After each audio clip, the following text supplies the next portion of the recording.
Hey there, welcome to the Cut Out Woman podcast, where we amplify the untold, impact driven stories of remarkable African women making waves across the globe. I'm your host, Lola Harris. Today's conversation is with Remi Roy, an author, entrepreneur, and a fellow podcast host who turned her journey as a shy introvert into a platform empowering other introverts to find and use their voice. She was raised by a single mother after losing her dad before birth, but Remi's story is one of resilience, faith, and intentional living. She opens up about pivotal moments that shaped her journey from unexpected childhood discoveries, becoming what she calls a self-proclaimed trier, someone who's determined to give every dream a chance. This conversation is packed with advice on building confidence, living with purpose, and finding your own voice, even when you're naturally inclined to stay quiet. So let's dive into Remi's inspiring journey to becoming the driven introvert. All right. Hello, Remi. How are you? I'm doing well. Thank you so much. So one thing I love to do is dive into the heritage of the guests. And so my very first question for you is, where are you from? What African country? And how has that influenced the woman you are today? Thank you so much for having me, Lola. This is a great question. I don't have people ask me this often, so this is this is good. I am from Nigeria. I'm Yoruba. My mom and my dad are both from Abeokuta, Ogun State. Yeah, that's me. And then how has it influenced who I am today? I mean, it's my heritage. It's where I stemmed from. So all of the experiences that I have is based on how I grew up. But of course, not just the heritage in terms of tribe, and country, but also the environment that I grew up in and the people that shaped me, the people that poured into me at a young age. And that primarily, to be honest with you, is my mom. I lost my dad. I should say we lost my dad before I was born. So I didn't know my dad at all. So my mom is like just the everything, in terms of raising me, pouring into me, I should say, and really helping me be who I am today. But ultimately, it is God because she really gave me that foundation of faith and knowing that all that I have is from God. And I mean, she's with me today. She's actually in my house right now as I'm recording. And I'm just thinking of it, and it's sort of emotional. But yeah, that's me. That's my background. Oh, wow. Sorry to hear about your dad, but No problem. I can't imagine what it's like to grow up without a dad, especially before you even came into the world. He was already gone. Yes, yes. Did you have to deal with that just growing up? Or did you have other father figures around you? To be honest with you, there were father figures, but I was never really close to any of them. As a matter of fact, for a long time, and this is probably not something maybe we should kind of like go down a rabbit hole in, but for a long time, I wasn't very comfortable around men. And I think it's because I didn't have that really strong father figure that is always there. There were people, there were uncles and all that, but I never really had anyone that was really like rock solid there. And that sort of informed the way that I, see people and men and adults and all of that. But yes, was a huge factor to really how I grew up. And I remember one particular incident. I think it's funny because I think I must have been maybe 5 or 6 or 7. I don't know. I didn't know all those years before that age that I didn't have a father. Because I think my mom, I think she always just told me, oh, he traveled. I don't know why. Maybe she thought that I wasn't old enough to understand or whatever. And I remember opening up a drawer in the house, and there was like a stacks of old newspapers, and I found an obituary. Oh, wow. And it was of my dad. And that was how I found out. Oh my goodness. That my dad was late. Wow. Wait, so obviously his pictures were around the house. Yeah. And then you were able to match it up. What is, yeah. Do you have any siblings?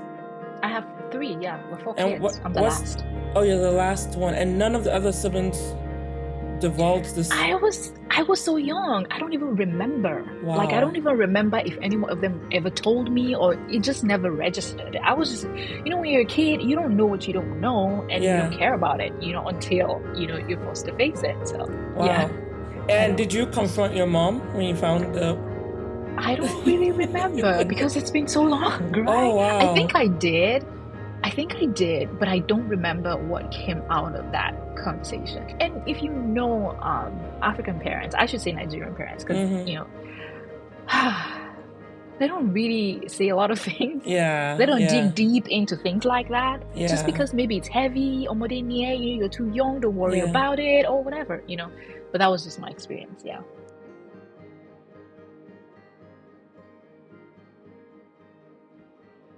Wow. So, but there's something you said earlier, which is that at the end of the day, your mom was always there. You didn't feel the loss of not having a second parent. And of course, she introduced you to your faith, which, knowing what I know about you, the little I know about you, that's shaped who you are. But before we go too far into that lane, I wanted to know if there is anything that you thought that you remember growing up that you wanted to be, like what you wanted to become growing up. I'm very Oh, curious about that. Oh yeah. Oh, you said oh yeah. Was there a I lot was of gonna. things? Yeah, well, it was just one thing, to be honest with you. I was gonna Oh. be a doctor. Come on, I Oh was gonna be a yes. doctor. One of the four. Specifically, I was gonna be a gynecologist. Now, don't ask me what gynecologists do. I have no idea, but that's what I was gonna be. Was it because of babies? What I was have no idea. I don't know how that thought jumped into my head. I know that my mom probably encouraged me a lot to be a doctor. I know that. mm-hmm, But mm-hmm. how that specific field, gynecology, I had no idea. I just know that at some point, I told everybody that would listen that I was going to be a gynecologist. But you went to college and that was not what you did, obviously. Absolutely not. What did you study? I studied microbiology because I could not get into medical school. Yes. Oh. Oh Yes, I tried wow. to get into medical school. I could not. So I'm like, okay, what's the next best thing? I thought about everything and I looked at my options. I'm like, okay, microbiology. And that's what I did. Wow. Well, we had a lady on here who tried to go to medical school. I think she applied 32 times. Oh my gosh, But that's resilience. resilience, talk about I gave resilience. up too soon. But well, I wouldn't say that. But sometimes when you know, right? Oh, And but you know. she had an amazing story of what how that showed up in her life. Mm-hmm. But I just think it's interesting. Everybody starts out with the typical four: doctor, lawyer, Mm-hmm. engineer, accountant, Yeah, and then they absolutely. deviate. So you did Uh-huh. microbiology, but I also know you're not doing microbiology today. I am not. You're not. And then you have an expertise in graphic design, which is a I do. totally different thing from being a Absolutely. gynecologist. I know. So how did you even get to that? Oh my gosh, how did I get to that? Okay, so 1 year into college studying microbiology, I knew that okay, I'm not gonna do this. Like this makes no sense for me. This is not me. I just knew 1 year into it. But of course, I could not abandon ship. I had to keep, going. But during college was when I started writing. I mean, I'd been writing even since secondary school, but I didn't really pay much. I didn't even know what I was doing. I just knew that is something I love to do. But in college was when I really started paying attention to my creativity, so to speak. I remember writing, it wasn't a story, it was just something. I don't even remember what it is. And I gave it to my friend. Her name is Tolu. And she said, this is so amazing. I'm going to show it to my brother. And her brother at the time was like the smartest person she knew. She was like, I'm going to show it to my brother. It's amazing. And I felt something in that moment. I'm like, oh, before then, I'd never shared the things that I wrote with anyone. But then I was like, oh, this means something. Like somebody, read my stuff and likes it. I want to share with somebody. It touched me in a different way. And I think that's when I really started writing more. And that's when I felt like, okay, maybe there's something here, but not in terms of like a career, because come on, I grew up in Nigeria. Who wants to be, who wants to grow up and be a writer? Like, Right, what are right, you talking about? right. But I knew that it's something I wanted to pursue. But then I had no idea what I was going to do, in terms of a career. Now, because I'm just a simple, straightforward person, I thought, okay, I'm studying microbiology right now. What could I do with this? I didn't want to do anything laboratory related, anything like hospital. I didn't want to do any healthcare kind of thing. I didn't want that. What was your I didn't plan want then to. with microbiology? I had no plan. I had no plan. I just jumped into the first program that will accept me because I had to go to college and I didn't want to just sit home and not know, I had no plan. So I decided, okay, let me see. And I looked into microbiology and I thought, okay, there's this industry where you could actually do like industrial microbiology or something because I did my IT, which is like an internship in Nigeria back then at Unilever, and I Okay. worked in the lab, and it was fun. It was boring, but it was fun. So boring and fun. I don't know how that is, but You were somehow it getting was out of the boring, but it was house. I fun. understand. I know, right? So I thought maybe I could do something like industrial microbiology related, but I still wasn't sure, to be honest with you. And that confusion, I feel like it sowed a seed that sort of continued throughout my career. And a little bit, I still feel it today. It's kind of funny, right? Because I feel like since then, I've been trying to figure out who am I? What do I want to be when I grow up? And I think a lot of us feel that tension when you're not sure, or maybe you started down a path and you're like, I don't know that I'm enjoying this, or I don't know that this makes sense for me. But we're always asking, what is that thing that I want to do with my life? And that's been sort of like the question. And it's been a good thing in a way because it's helped me be open minded to try things, right? Because I don't know exactly what I want to do, then I'm just going to, take things for a spin and see how it feels and see, what it looks like, what comes out of it. And that mindset, I think, has really helped me to just keep pivoting. It feels like, oh, it sounds good right now the way I'm saying it, but it's very chaotic inside of you. When people ask you, what are you doing? What do you want to be? What's your career? And you don't have a clear answer, or you just give them an answer that doesn't really make sense, but Just to you know end the that I just have to say conversation. something. Yeah, just to end the conversation. It feels chaotic inside because you feel like you don't have direction, you don't know where you're going. And I've always felt that way. So yeah, that's part of the journey for me. No, so it's two things then. So you said it feels chaotic.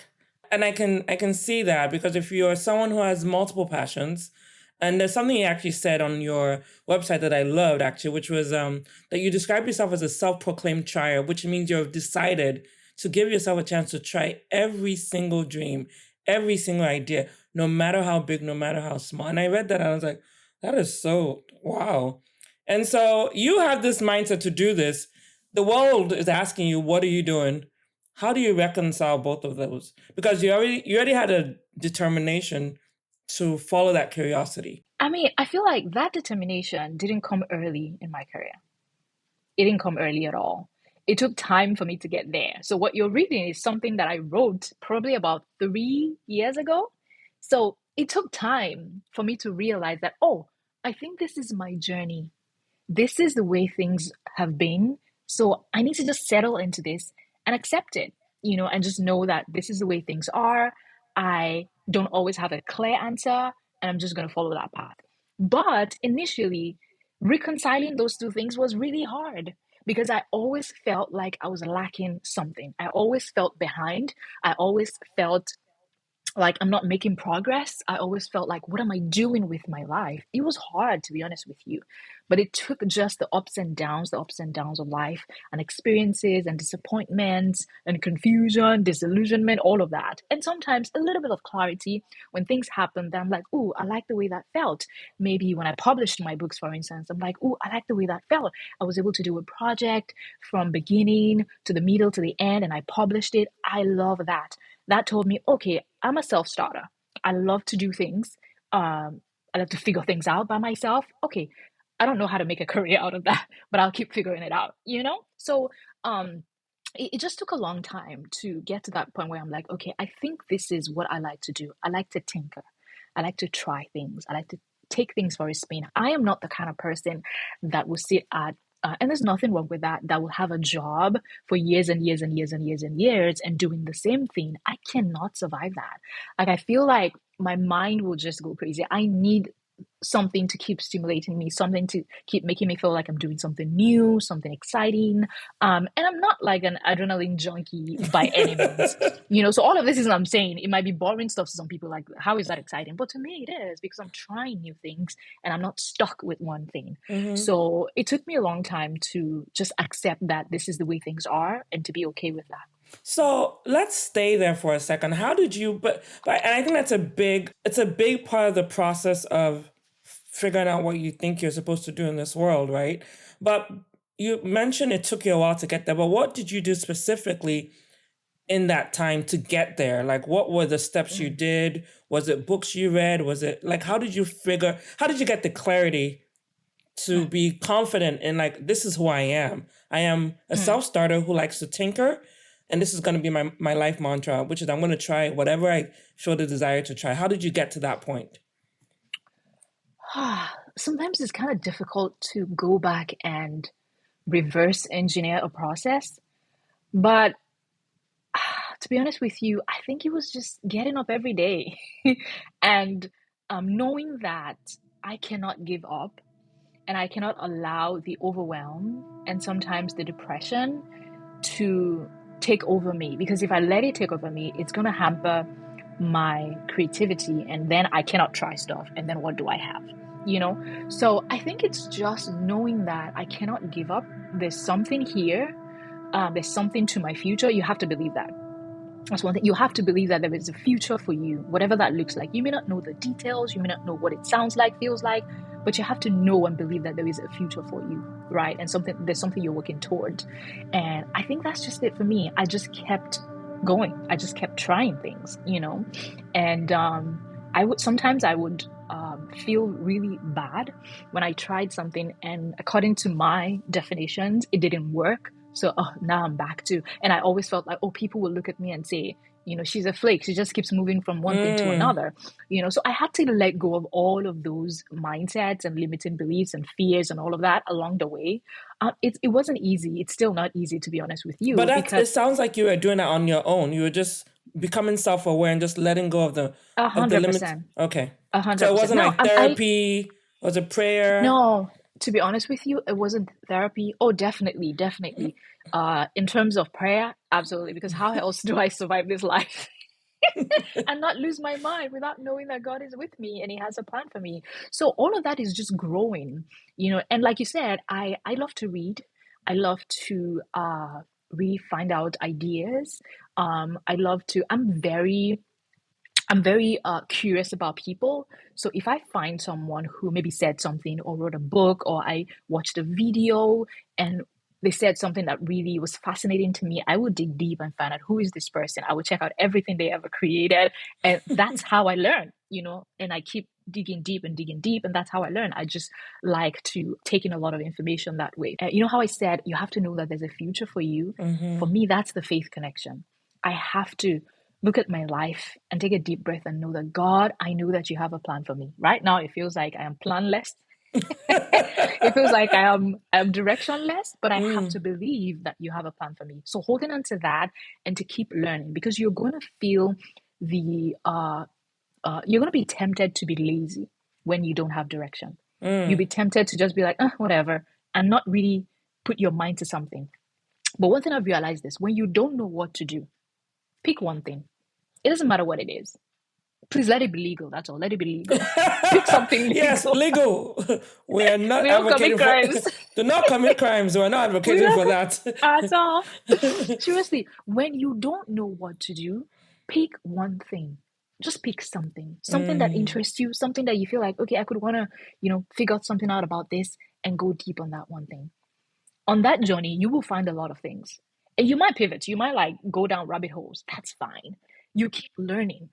That's how you find things because you get out and keep searching. The problem is when a lot of people when we feel directionless, like we don't know where we're going, we don't know what our purpose is, we're tempted to be lazy. We're tempted to just not do anything, to waste our time on watching TV and Netflix and all the random things, because you will find all sorts of things that will keep your attention. Social media, forget it. You'll be there for like hours and hours every day because you feel directionless. That's not what you need to do. What you need to do is figure out, okay, I want to learn something. What am I interested in? What do I want to try out? And that's how you start. And that's how you start learning. And then before you know it, it actually takes you somewhere, but it's important to start on that journey of just figuring things out. That is such great advice, actually, and I hope people understand that. Um, So going back a couple steps, you also mentioned that Mhm. you wrote a couple of books. And I think Oh you yeah. wrote three books, right? You've written Yeah, three three. books. So what Mhm. inspired you to write the very first one? Oh, shoot. Okay, And the when very and when did first you one. write it? When did you write it and what inspired Yeah. you?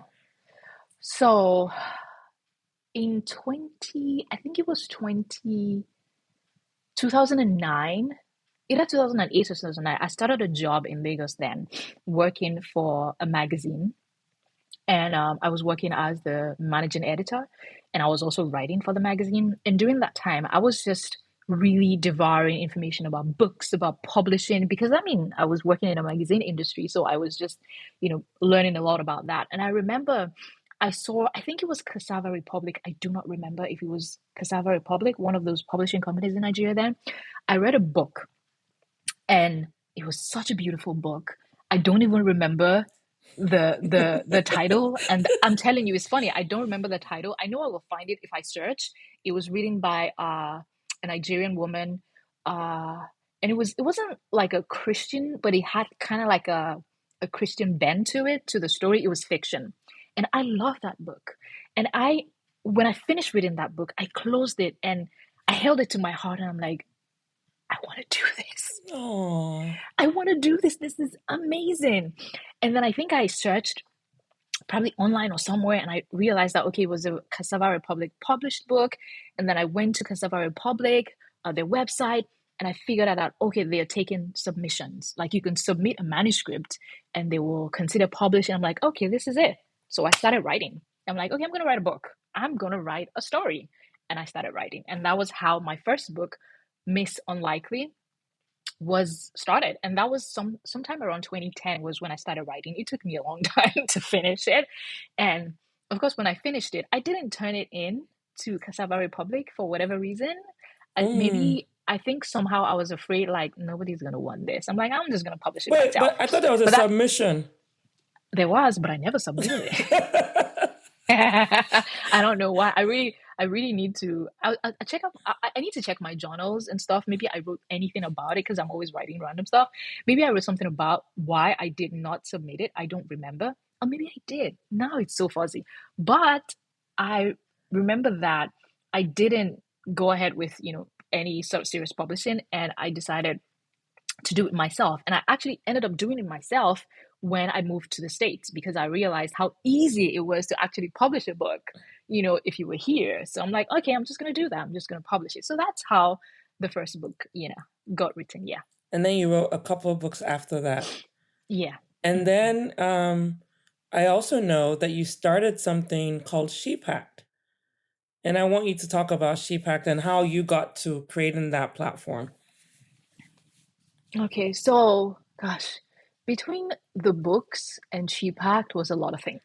It was a lot of random things. It was blogs, it was like YouTube, it was doing like just magazine type things, one-off things that I would do. It was just all sorts of And you things were I was here in the trying. States by then, right? Yes, yes, I was in the States by then. I moved to the States in 2013 to do my master's program, and that was another piece of the puzzle because I did my master's in emerging media and communication, and that environment was a very creative environment, and I learned a lot, and that's when I really got interested in new media and audio and video and all of that, but ShePact, I started ShePact with a friend in 2023. And it was funny because during that time, I just always known that I wanted to build something. It's a feeling that I had that I could not shake, but I didn't know what it was. And I remember in 2016, I started a podcast and I gave up on that podcast. But I knew I wanted to come back to it. And that's another sort of piece of the puzzle. But 2023, at that time, I mean, it was kind of COVID. It was, we're coming out of COVID. I just had a baby. I had my baby in 2022, and I'd had this idea. The funny thing is, ShePact, it's been like a funny journey, so to speak, because when I look at my journals, I started writing about ShePact sometime in 2017. I thought about, I wanted to create like a community for women that will focus on training and like workshops and things, creativity, something that just helped them. And it was kind of ephemeral in my mind. It wasn't very concrete, but something that helped them to learn, to grow, and figure out what they wanted to do with their lives, all of that kind of thing. But it never took form, and I never could start it because I didn't know what it was. It just felt too loose. Like, what is this thing? So 2023, I started to dream again, and I brought out my journals. I started to write, and I'm like, okay, I think I know what this is. I'm an introvert. I've always been an introvert. And I used to be a very, very painfully shy introvert, the kind of introvert that would not talk to anybody, not because I didn't want to, but because I was afraid. That's the kind of introvert I was. So I had been growing and just learning and just getting really better at communication, understanding myself, knowing my purpose, my why, knowing how to connect with other people. I've been growing, so I wanted to create a platform to help people like me, who had the same struggles, just meet with other people, grow and learn, and all of that. So that's how ShePact came to be, and it's a platform for driven introverts who are ready to step out with courage and pursue their big God ideas. Because I mean, I have ideas all day, right? But I had to figure out how to be the kind of person that wants to be out there to pursue my ideas. So that's why I created ShePact, and that's what ShePact is about. And then where does the podcast, your second podcast, come into play? Mm-hmm. And do you want to talk about Yes. the name? Yes. So my podcast is called The Driven Introvert. Go figure, it's very simple. And yeah, the podcast came to be because when we started ShePact, we decided to do interviews, to interview women, and just have those kinds of conversations. And then while I was working on the interview piece, I thought, what am I doing? This is a podcast. Like, yeah, I can interview women, and then what? I'm going to write an article and put it on the website. Yeah, I could do that, but why not just also make it into a podcast? Why not just make it a podcast first kind of like conversation? And then I remembered that, yes, I've always wanted to go back to podcasting because I had one in 2016 that I gave up on.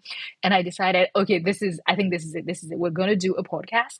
And I thought about it. How do I create it? What is the focus? And I'm like, okay, it's just going to be the same theme around ShePact and helping driven introverts. And yeah, that's how the podcast came to be. Cool. I love that. And I think that Mm-hmm. I'm glad you did, because obviously we wouldn't have met if we didn't have a I podcast. know. So it was Yeah. good. It was good that you did that. Yes. So recently, and you talked about being a painfully shy introvert. So this question Mm-hmm. is more around your recent gig. Actually, you recently did a talk at Texas Women University. And Yes. as an introvert, or as you proclaim, because it's very hard to believe Yeah. you're an introvert, how do you, and this is for all the introverts listening, how do you navigate speaking engagements and public events? What do you do to calm yourself down, to be comfortable, to be authentic Mm-hmm. to yourself, and also Yeah. do your speaking gig? Yeah. Oh, this is a great question. And I'm actually working on content for this for my podcast because I think it's something that I just wanted to really share my experience and the things that have helped me. I think the journey starts way before you get that speaking engagement. Mm. The journey starts way before that. The journey starts way before you actually become the kind of person that people say, hey, come speak. That's way before then. You have to know in your mind that this is what I want to do. I think that's the missing piece that a lot of us don't get to. We haven't decided what we want to do. Do you want to be a speaker? Okay, fine, you want to be a speaker. Now, how do you become that person that people will be like, hey, come speak, you know? And that would determine how you prepare yourself, how you fix your mindset, how you really figure out, okay, what are my weaknesses? What are the areas where I struggle? And how can I learn? How can I grow in this area? I had to do a lot of things. I had to really, like I've said before, believe that there's a future for me here as a speaker, even though it's the biggest area that I have struggled in the past is communication. And sometimes the enemy, speaking, in very faith terms here, will try to use the very thing that I believe that the Lord wants to use you to really bless others. He will use that as a way to attack you. And that's exactly how I felt because I always felt like my voice doesn't matter. I always felt like nobody cares what you have to say, which is why I would sit in the back of a room and never want to speak and be afraid to talk because I don't have anything to say, but I do have something to say. I know that now, but I didn't always know that. So you have to be the kind of person that decides, I want to go after this. I want this, right? And if you right now are dealing with maybe you're really shy or you get really nervous in, spaces where you want to speak up and all that, it's fine that you're there, but make the decision that you don't want to stay there. That's the first thing. And then look for um, resources, look for people who can help you. It's also very important for you to, when you decide to start taking concrete steps to doing that. So if you are in a space, maybe at work, and it's a meeting and you don't like to talk in these meetings because you feel like, oh, I don't know if how I'm going to sound, how people are going to perceive me, or all of that. You have to push yourself, right? You have to do something that will get you out of your comfort zone. So one thing I always do is I do some sort of preemptive preparations. When I was doing my master's program, this was a big deal for me because I was so afraid. I mean, I was just it was like culture shock. I came from Nigeria and they just dumped me in a class with so many smart people. And I'm like, what is going on? I do not even understand half of what my professor just said. How do I answer the questions? How do I do the class participation thing? And all of Mm. that. So I had to do some preemptive planning. So every time before I went to class, I would have read the material and I would write down points that I totally understand that, or at least I have an inkling what this is, and I can talk about this, or I can ask a question. I always prepared, right? So that when the time came, I would raise my hand and I would deliver my very prepared mini speech because I know that I am not the on the fly kind of person. Like, no. So I always prepared. And sometimes people feel like, oh, it's disingenuous for you to do that. Preparation is important. If that is what is going to help you, prepare. I remember when I was doing my master's program, and one of my professors, she actually had one of my other classmates come to me for help with her paper because she said she was from another country too, and she didn't speak very good English. So, and she struggled with the papers, with the presentations, and everything. But because I had been doing quite well with my papers and my presentations, she told her to come to me to see if I could give her some tips. And that happened because I prepared every time, because I didn't wing it, right? So she was able to say, oh, you are doing well with this, why don't you help someone else? And it was my honor, to really help her and just give her some tips and all of that. So it's important for you to prepare, always prepare, even if it's at work and you are in a meeting and you don't want to be like that person that just sits in a corner and doesn't say anything. Prepare something, right? And just say it, prepare it and say it and just be bold. I know it's easy to be bold, but you have to start somewhere.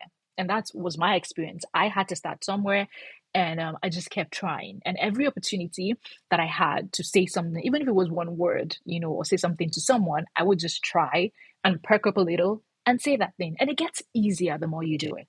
You get used to the sound of your own voice. So the more you do that, the more you get better. I also invested in a communication coach.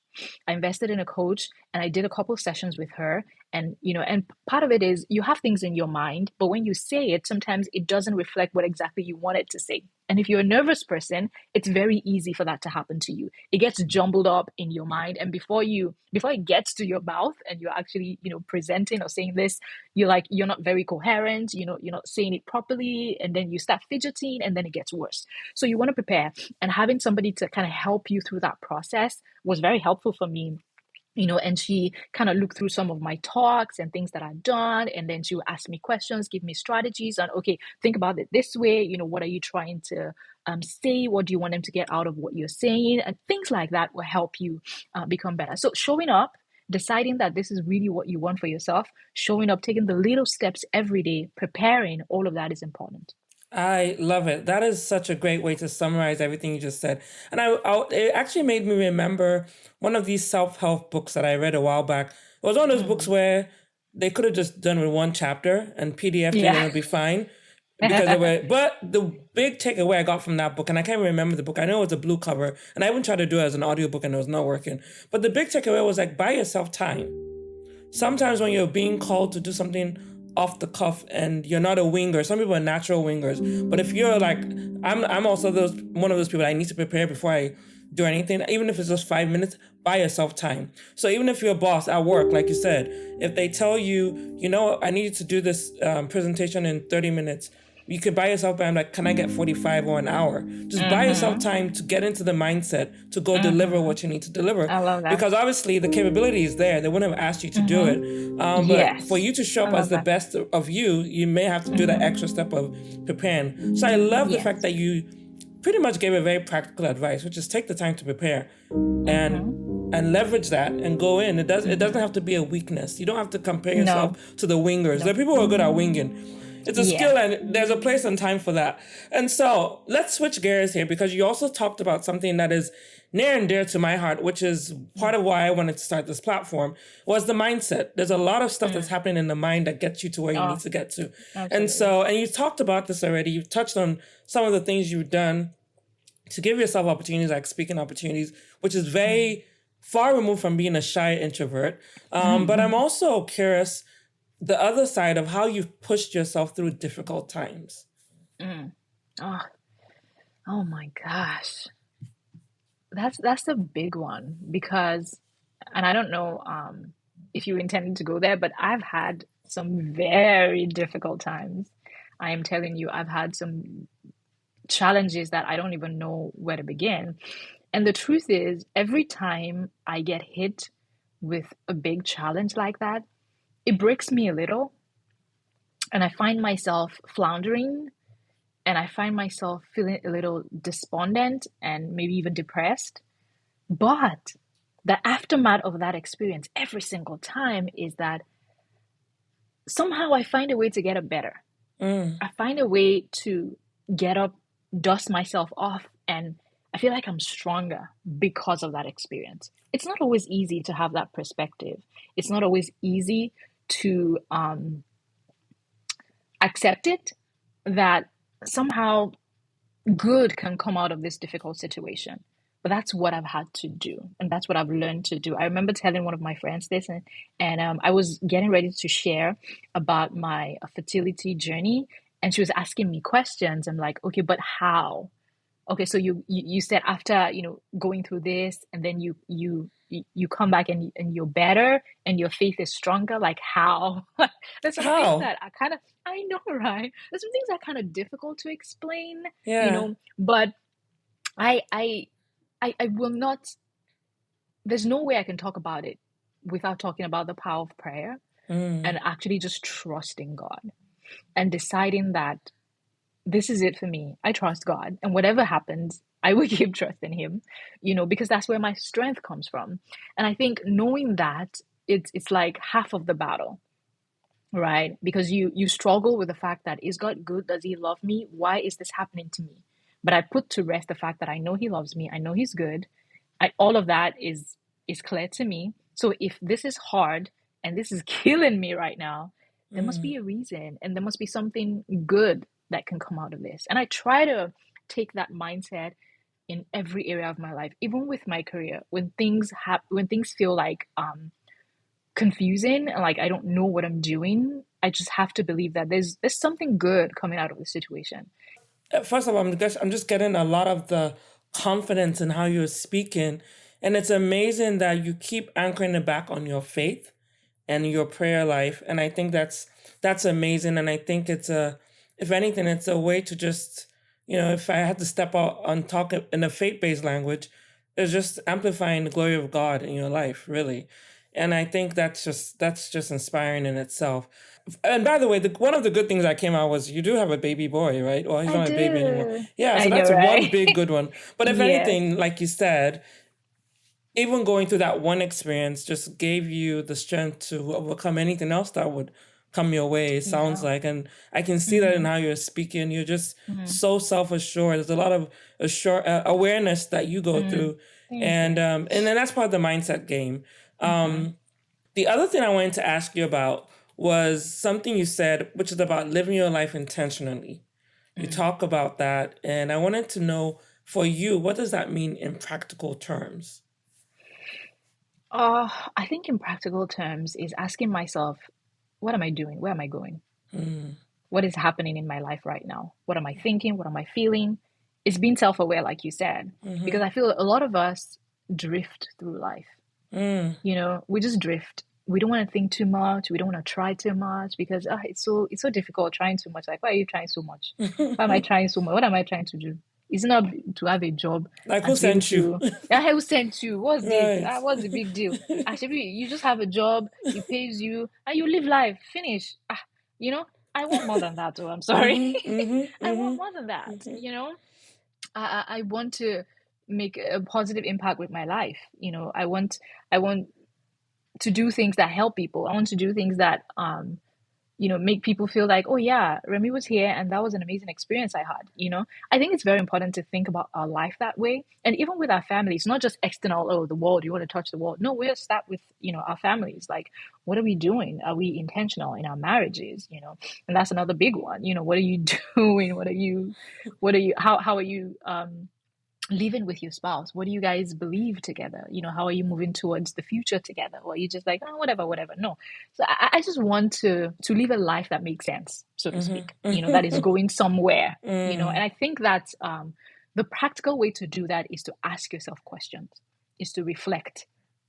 If you go through an experience, ask yourself, okay, what do I think about this? What am I feeling about this? How can I make this better? How can I improve my life in very concrete ways? And it's in that reflection that you come up with some answers. Oh, maybe I need to exercise more. Maybe I haven't been feeling great. It might seem like a simple thing, but that's where it starts. Because if you Mm-hmm. never reflect, you never take those concrete steps that make your life better. Maybe I need to read more. Maybe I need to expand my horizon. Maybe I need to grow more in terms of meeting people, and being more confident. And that's one thing I needed to do, which is why I went to the conference where we met. Mm-hmm. Because on a Yeah. good day, I would never have done something like that. But I knew that Yeah. I needed to grow. One decision that I made 2 years ago, a year ago when I started a podcast, was I want to go deep in the Mm-hmm. podcasting industry. You know how I said, when you don't know what to do, pick one thing and go deep? Yeah. That's what I did. I'm Mm-hmm. like, I want to go deep. And I Mm-hmm. decided, how do you go deep? I reflected and I asked myself, how do you go deep? Okay, you learn. You Mm-hmm. listen to, podcasts. You listen to podcasts about podcasts. Right. You We learn geek about out. podcasting. I know you geek out. You Yeah. go to the podcasting events. I'm like, okay.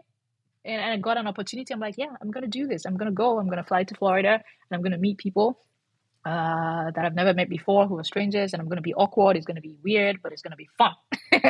And you decide and you take a step, and you ask yourself, what do I want my life to be this year? Okay, I want to improve, at my job. What do I need to do to improve at my job? Maybe I need to read more books. Maybe I need to find a mentor. Like that, it's simply that. Mm-hmm. Asking yourself questions, reflecting, and then taking steps, and not being lazy. And Mm-hmm. not being lazy when it's time for you to take those steps. Actually take that step. Reach out to people, find a resource, do the thing, read the book, finish the book, whatever it is. Mm-hmm. So I think that's the practical way that I do it to live an intentional life, is reflecting and taking steps that I need to take that will move me forward. And you also mentioned this earlier. You also sounds like you do a lot of journaling as well, which I think is Hmm. part of that reflective Yes, exercise as well. So I'm sure you have absolutely. stacks and stacks of I journals. do. I Yeah. do. And I love to go back through them. I And love to didn't go you back write through a them. journal too? A creative journal? Wasn't that? Yes, I did. Yeah, That's my so third book. there Yeah. you go. That was your third book. Cool. Yes. I think you've given a lot of great advice. And now we're going to actually, before we do that, because I usually ask this in the lightning round, but I have a feeling we might have more questions. So I'm going to ask you, what is that one book that has influenced you, apart from the Bible?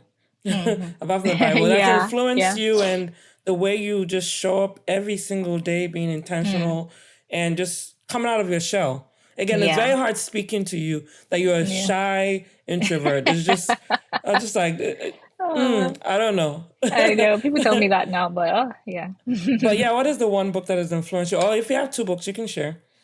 Yeah, I think the one that I really love is called The War of Art by Mm. Steven Pressfield. The And War of it's Art, a, because everybody's yeah, used to the art of war. I know, right? By Huh. Tao Su or something. Yeah, No, yeah, Sun Tzu. this is the War of, yes. So this is The War of Art by Steven Pressfield. And he talks about one concept there that I think everybody should pay attention to. He talks about the resistance. The resistance is the thing that keeps you from doing the thing. We all have the thing we wish we could do. If you ask anybody, even the laziest person, sorry to use that word because I've been lazy too. I know what it feels like. Even the laziest person, if you ask them, they have something they would rather, oh, yeah, it would be fun to do this. But there is something called the resistance that will keep you from doing that thing. That thing might be a part of your purpose. That thing might be a part of the thing that will actually make your life, I don't know, amazing or worthwhile or impactful or whatever. But there is a resistance that will keep you from doing that thing. And it comes in different forms. You have to decide what that looks like for you so that you know that, oh, this is, when it's happening, so to speak, right? It's the thing that will make you feel like, yeah, I want to write a book, but you never get to write in it. Or because of this other thing, because of this mindset, because, whatever it is, right? So I think that book really touched me because it made me realize, and I was already kind of like a driven person when I read this book, but I feel like it 10x'd my drive because now I realize that, when I'm feeling this way, this is the resistance, and I have to figure out how to overcome it. One funny thing that happens when you want to put something out into the world, say you want to launch something, and you've been working on it for so long, you've been trying, you've been doing all of it, and then the time comes for you to actually launch the thing. You've done all the work. You've done all the work in the background, right? You just need to launch it. You find yourself hesitating. You find yourself holding back. Like you just can't get yourself to push that final button to say go. Why? And you come up with all sorts of questions, all sorts of feelings. It's the resistance. And a lot of people get to that stage and never launch the thing. That's why people tell you, oh, I've written books, but I've never published it. Oh, I've did this, but I never showed anybody. The last mile, so to speak, for you to get off that hump and do the thing, you find yourself holding back. So it's things like that a book teaches you, and how to really recognize. It's a simple book. It's an easy read that'll really help you recognize when you are wasting your time or you're not paying attention to the thing that's actually moving you forward. So I really recommend that book. That is, wow, that is so spot. I mean, I talk about, right, about to launch. I had that experience with the podcast. I know. And you don't know what it is. And you're like, what kind of evil spirits? All things are happening the week of the launch of this podcast. But that's a whole different story. All right. So let's do the fun part. I call this the lightning round. And there's no wrong answer. Just whatever comes to mind. I will try my best not to ask more questions in that process. So this is more my rule for myself. Let me hold that mirror and talk to myself. But really, it's just a fun way to, get another side of Remi, pretty much. Sure. All right, you ready? Mm-hmm. All right. So what is your personal mantra? What words do you live by? Oh my gosh, what words do I live by? Trust God, take courage, and pursue your big ideas. Ooh, that's good. That could be a shirt. Yes. I know, right? All right. What matters most to you? Basically, what do you hope your legacy will be? Oh gosh, that I love God with all my heart. That I was able to live a life that points others to Him and not just me. Because what's the point at the end of the day? It's not about me. I cannot go through all of the things I've gone through in this life and lose out on the opportunity to spend eternity with my Savior. It's just not possible. So that's the most important thing. Good. Your greatest fear? Oh, gosh. Okay, it's been different at different stages of my life. One of my greatest fears was that I was going to be old and gray, and then maybe I will have a child at a very old age. I don't know why I felt that way because like Sarah. Absolutely like Sarah, but funny. I don't know why I felt that way because I went through infertility for almost 10 years. So the fear that I carried with me, I knew I was going to have kids. It's funny. I knew I was going to have kids. At least I was going to have a kid.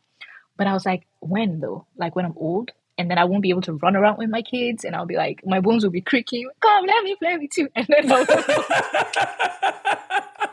I'll be able to keep up. That was one of my fears. Why did you have to sound like a creepy old woman, though? I'm so sorry. That's the way it was in my head. Oh my gosh. Okay, sorry. That was not expecting that answer. Okay. If you're going to describe yourself, not as an old woman, by the way, if you're going to describe yourself As a Kada woman, what 3 words would you say? Mm, uh, I would definitely use driven. I would say excellence because I strive for that. I try to strive for that in all that I do. And gosh, I would say impact because it has to make sense for someone else, beyond me. So you just did your own version of DI, just so you know. Driven excellence and impact. Do you know I didn't even think about that? I know. I was just letting Oh you my know. gosh. It's I okay. love The world can it. shut down DI, but we will always come up with our own. We'll come up with our own version.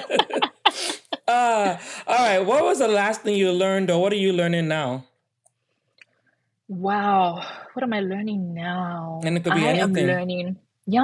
I am learning how to really be in community Mm. with other people. Community has never been very easy for me, maybe because of the introvert thing, I don't know. But I'm learning to be in community with other people. I'm learning to also know how to champion community, which really is being genuinely interested in other people's success and advancement and doing something to make that happen. So that's a Ooh. big one for me right now. Ooh. That is good. You should take a Yeah. note from that page. All right. If you had to go back in time and you could talk to your Mhm. 20-year-old self, because I'm gonna assume Yeah. that you're older than 20. So this Please make that assumption. I will not confirm or deny. well, I'm gonna just assume. But if you could go back in time and talk to your 20-year-old self, Yeah. what would you tell her? Oh, I would tell her that buckle up. Mm. It gets more challenging, but you're gonna get better in the process. Ooh, that is Yeah. okay. Okay, Remy. Yeah, that's it. Okay. And this one, what would you say is your greatest accomplishment or achievement to date? Ooh, I don't know that I have a greatest, but Top. maybe one thing, yeah, maybe one thing that, gosh, this is hard. Greatest accomplishment? I was gonna say my son, but come, that was God, that was not me. So I'm gonna just keep that off the table because oof, It I counts look though. at him every. It could be It top two. does, right? Mm-hmm. Yeah, it would probably be a close second. But I mean, I feel like this is hard for me for some reason. I think it's being able to push through the fears, the limitations, the limiting beliefs, all of the craziness in my head, the anxiety, the nervousness, and decide to pursue the kind of life that I really want to live. Because if I had been going down the trajectory that I was, I'm letting myself just continue to be a very shy and nervous, anxiety ridden person, I don't think that I will be able to do the things that I'm doing today. So I think it was a big deal for me to make that, to decide that I needed to change and grow. Yeah, it'll probably be that. Well, and we didn't even talk about this, but I'm curious. When did you have that moment when you're like, I'm not gonna be this shy, introverted person?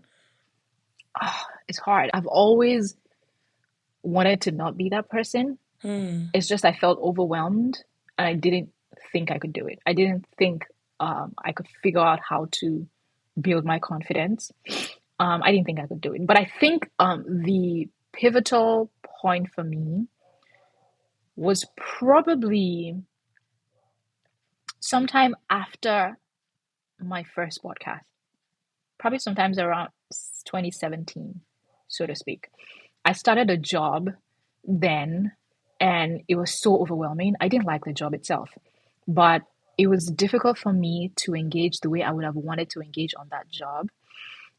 And that's one of the reasons, one of the times that I realized that, Remy, you need to figure this out. Like, you're in the space, you're not maximizing your presence in this place. You're not Mm. making any impact. You're just here looking and just being like, I don't know what I'm. No, no, no, no. You have to figure out a way to show up with confidence, and that's another story for another day. But that question in my head and that reflection process made me realize that the best way for me to show up is when I'm doing something that I love, when I'm doing Mm. something that it feels like a round peg in a round hole. And working in digital marketing at that time, I was a square peg in a squiggly weird hole. That was like me as an engineer. I know, right? We all have that experience. So I knew that, oh, this is not going to work. So yeah. Wow. Well, sounds like we have to do a version 2 to get into that because Yeah, I know, right? I think it still sounds like you were just uber self-aware and you talked your way out of it Mm, because and I mean you got resources and all that, but it was a lot of hmm self-reflection that Yeah. got you into that this is what I'm gonna do. Yeah. So I completely butchered my lightning round, but in an effort to get back on track, last Let's go. question. Looking back now on the whole journey, what would you say? Actually, now I have two questions. What would you say is the continuous thread in your life, looking back in every single thing that you've gone through? What would you say has just shown up consistently for you? Hmm. Gosh. I think it's trying and failing and trying again. I think that's it. The Trying, self-proclaimed trier. yes, that's it. Trying and maybe not hitting the mark and feeling like, okay, I need to give it another shot or give something else a new shot, whatever. Just trying and not giving up. Yeah, I think that's it. Ooh, I like that. Okay, last question then. What would you say about destiny and your journey to pursuing your own purpose? Uh, I think, as far as I'm concerned, destiny is wrapped up in just God's will for you, God's plan for you, God's purpose for you. And then all of us individually have our, destinies and things, but we're all also now part of this big idea that God has. And for me, it's finding that place where you belong, finding the thing that He has for you.